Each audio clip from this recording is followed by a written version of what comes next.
আজকের এই মুভির গল্প এমন এক জোরদার মেশিনোয়া ছেলেকে নিয়ে, যে তার মেশিনের শক্তি দিয়ে পুরো গ্রামের মহিলাদের সাথে ঘপাঘপ করে প্রায় 1 ডজন বাচ্চা তৈরি করে ফেলে।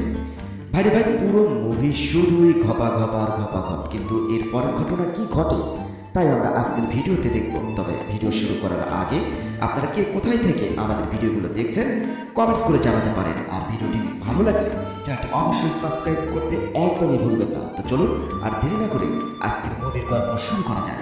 মুভির কাহিনী শুরু হয় এমন এক গ্রাম দেখিয়ে যেখানে সব মেয়েরাই কাজ করত, সংসার চালানো, ক্ষেত কৃষি করা, এমনকি বাড়ির বাইরে সব কাজই মেয়েরা করত। মেয়েরা যেমন সুন্দর ছিল তেমনি বিনিবাস, কিন্তু এই মেয়েদের ঝিল থেকে এত পানি বের হতো যে রাতভর ঘপাঘপ করার পরেও তাদের ঝিলের পানি কমতো না। তখনই তাদের সর্দারের নজর পড়ে চাল বিক্রেতা মিয়ন নামের এক ছেলের ওপর। সে এক কোনায় বসে খাবার খাচ্ছিল। তো এদিকে সর্দারের কুটকুটানি একটু বেশিই ছিল, তাই সে মিয়নকে বিরক্ত করতে শুরু করে। মিয়ন তার সামনে জ্বলতে থাকা কয়লা হাত দিয়ে তুলে পানিতে ফেলে দেয়। এতে সে তার রাগ কন্ট্রোল করতে পারে, কিন্তু সর্দার তার পেনিক কন্ট্রোল করতে পারে না। তাদের অ্যাকশন দেখে সেখানে থাকা সব মেয়েদের গর্তে পানি চলে আসে। তারা ভাবে মিয়ন যতটা ভালো মারামারি করে ততটা ভালোই ঘপাঘপ করতে পারবে। তখনই সেখানে একজন দাদিমা বাহিরে আসে আর বলে, একে নিয়ে এত ভাবনা ভাবার কিছুই নেই। হাতির দাঁত দেখানোর একটা থাকে আর খাবার খাওয়ার জন্য অন্যটা। এই কথা শুনে সব মেয়েরা দাদির কাছে জিজ্ঞেস করে এটার মানে কি। তখন দাদি মিয়নকে দেখে বলে, এর কাছে গলা নাই, যা আছে তা অনেক দিন ধরে বন্ধ আছে। এটা শুনে সব মেয়েরা মিয়নকে দেখে জোরে জোরে হাসতে শুরু করে। মিয়নও এইসব দেখছিল, কিন্তু সে চুপ থাকে। এরপর আমরা মিয়নের বড় ভাই কিয়নকে দেখি। সে কোথাও যাচ্ছিল। কিয়ন খুবই হ্যান্ডসাম আর শক্ত সামর্থ ছেলে। ঘরের মধ্যে আগুন জ্বালিয়ে নিজেদের কাপড় শুকাতে শুরু করে। দুইজনকে দেখে বোঝাই যাচ্ছিল দুজনের মধ্যে কোনো মিল ছিল না, কিন্তু তারা যাত্রার শুরু থেকেই এমন ছিল না। আসলে 4 বছর আগে তারা দুই ভাই একই জায়গায় রাইস কেক বিক্রির কারণে মিয়ন আর তার ভাইয়ের সাথে কথা বলতো না। একদিন গ্রামের কিছু ছেলে কিমের সৌন্দর্য নিয়ে কথা বলছিল। তখনই একটা ছেলে বলে, কিম প্রতিদিন রাতে ঝিলে গোসল করতে যায়। এটা শুনে আর একজন বলে, তাহলে চলো আমরা আজকে রাতে তাকে দেখতে যাব। এসব কথা পাশে বসে মিয়নও শুনছিল। পরের দিন কিম যখন তার বাড়ি থেকে বের হয়, তখন সে তার বাড়ির সামনে একটা মিষ্টির বক্স দেখতে পায়। এটা মিয়ন রেখেছিল। কিমও এটা বুঝতে পারে। এরপর বাড়িতে এসে কিয়ন তার ভাইকে বলে, আমি তাড়াতাড়ি বিয়ে করব। এটা শুনে মিয়ন তাকে শুভেচ্ছা জানায় আর বলে, মেয়েটাকে। তখন কিয়ন কাউকে বাইরে আসতে বলে। মেয়েটাকে দেখে মিয়নের মন একেবারেই ভেঙে যায়। এটা কিম ছিল। কিমকে নিজের ভাইয়ের সাথে দেখে মিয়নের অবস্থা দেবদাসের মতো হয়ে যায়। তাই সে একাই জঙ্গলের মধ্যে চলে আসে। তখনই সে জঙ্গলের মধ্যে আটকে থাকা একটা বুড়ো লোককে দেখতে পায়। তাই মিয়ন তাড়াতাড়ি করে বুড়ো বাবাকে জাল থেকে বের করে। এই কারণে বুড়ো বাবা মিয়নকে তার একটা ইচ্ছা পূরণ করবে বলে কথা দেয়। তাই মিয়ন বুড়ো বাবাকে তার ঝিমিয়ে পড়া মেশিনের কাহিনী শোনায়। সব শুনে বুড়ো বাবা মিয়নকে বলে, এক জায়গায় খাম্বার নিচে জাদুর পানির বোতল মাটি চাপা দেওয়া আছে।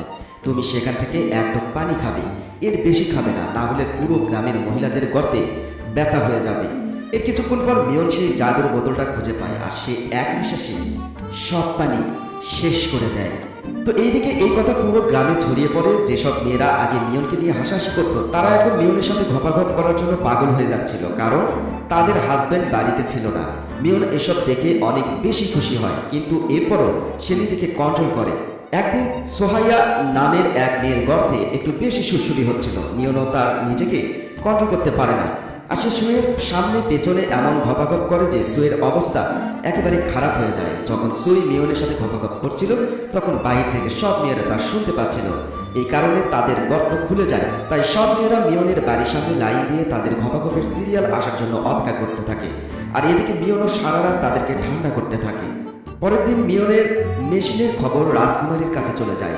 তাই সে মিয়নকে নিয়ে নিজের গর্তে মেশিন চালানোর জন্য ব্যস্ত হয়ে পড়ে।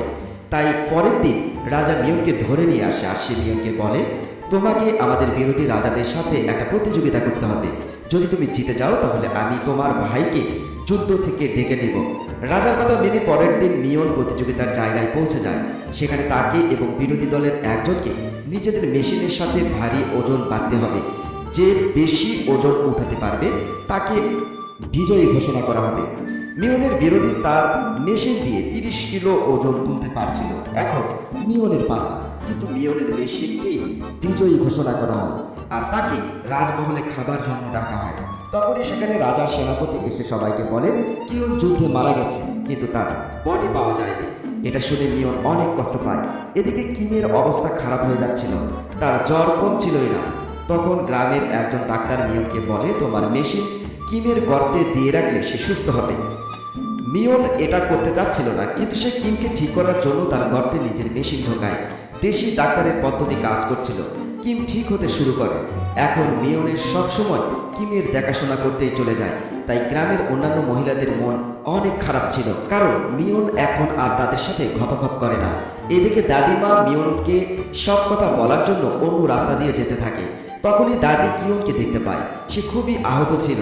কিয়নকে দেখে দাদি তাড়াতাড়ি মিয়নের কাছে যায় আর তাকে সব কথা বলে দেয়। কিছুক্ষণ পর কিয়ন তার বাড়িতে আসে, কিন্তু কিয়ন বাড়িতে আসার আগে মিয়ন কিমকে নিয়ে অন্য কোথাও লুকিয়ে পড়ে, কারণ সে কিমের সাথে ঘপাঘপ করছিল।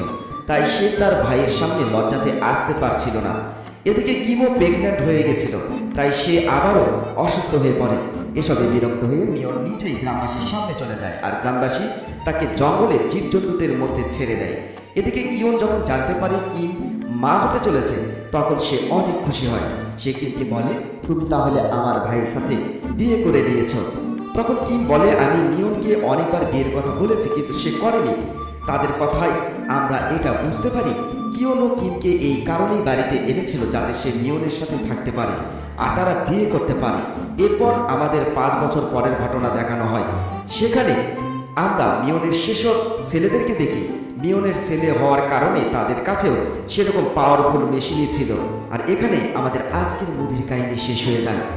বন্ধুরা, কেমন লাগবে ভিডিওটি অবশ্যই কমেন্টস করে জানাবেন। পরবর্তী ভিডিও দেখার জন্য নোটিফিকেশন বাটন অন করে রাখবেন। ভিডিওটি ভালো লাগলে লাইক দিবেন। সবাই ভালো থাকবেন।